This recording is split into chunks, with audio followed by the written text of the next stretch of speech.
अतिक्रमण हटाने की कार्रवाई हम लोग लगातार कर रहे हैं। इसके लिए हम लोगों ने एक बृहद टीम भी बनाई है नगर आयुक्त की अध्यक्षता में, जिसमें सिटी एसपी हैं, दोनों एसडीपीओ हैं, ट्रैफिक डीएसपी हैं, डीटीओ और एसडीओ हैं।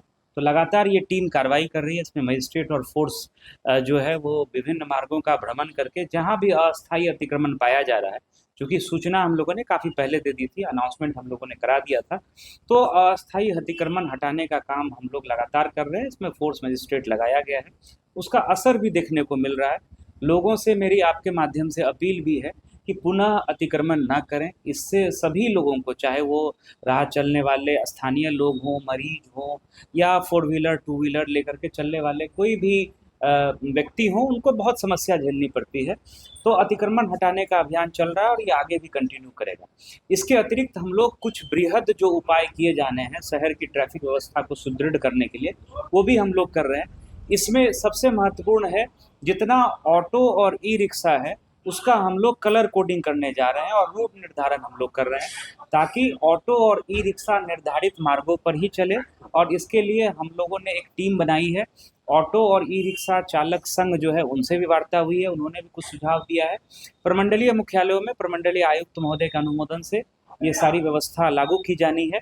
तो इसमें हम लोग अगले 1 सप्ताह 10 दिनों में ऑटो और ई रिक्शा कौन कौन से किस रूट पे उनका परिचालन होगा, इसको हम लोग फाइनलाइज कर देंगे और प्रमंडलीय आयुक्त महोदय से अनुमोदन लेकर के इसमें हम लोग जो है रूट निर्धारण करके उनका परिचालन सुनिश्चित कराएंगे।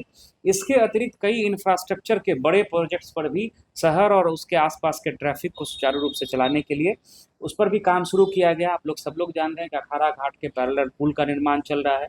इसके अतिरिक्त लकड़ी ढाई पर पुल और अप्रोच रोड, उस पर तो छोटी गाड़ियाँ चलनी भी प्रारंभ हो गई हैं, और उसका फेज़ 2 जो है उसका हम लोग लैंड एक्विजिशन करा रहे हैं, ताकि दरभंगा 4 लेन से सीधा जो है एक 10 मीटर चौड़ी सड़क कनेक्ट हो जाए, जो कि शहर को कनेक्ट कर दे।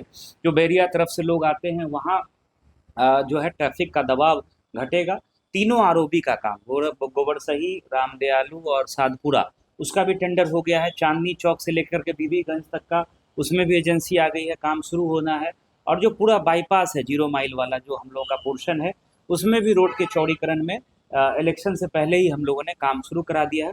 तो इन सब परियोजनाओं के 1-2 साल में कंप्लीट होने से भी शहर में ट्रैफिक का दबाव काफ़ी घटेगा।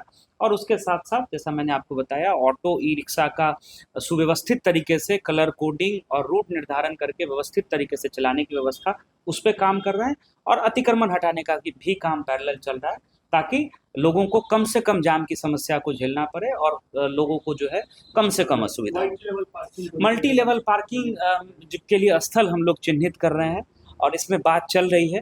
जैसे ही जगह, चूंकि मल्टी लेवल पार्किंग में आपको मेन बाजार या जो मुख्य मार्ग है वहीं बनाना पड़ेगा। मुख्य मार्ग से अगर आप 2 किलोमीटर अंदर ले जाकर के बना देंगे तो उसका यूज नहीं होगा। तो उस महत्वपूर्ण सड़क मार्ग पर हम लोगों ने 1-2 जगह चिन्हित किया है। जैसे ही फाइनलाइज होगा तो हम लोग उसका भी प्रस्ताव भेजेंगे।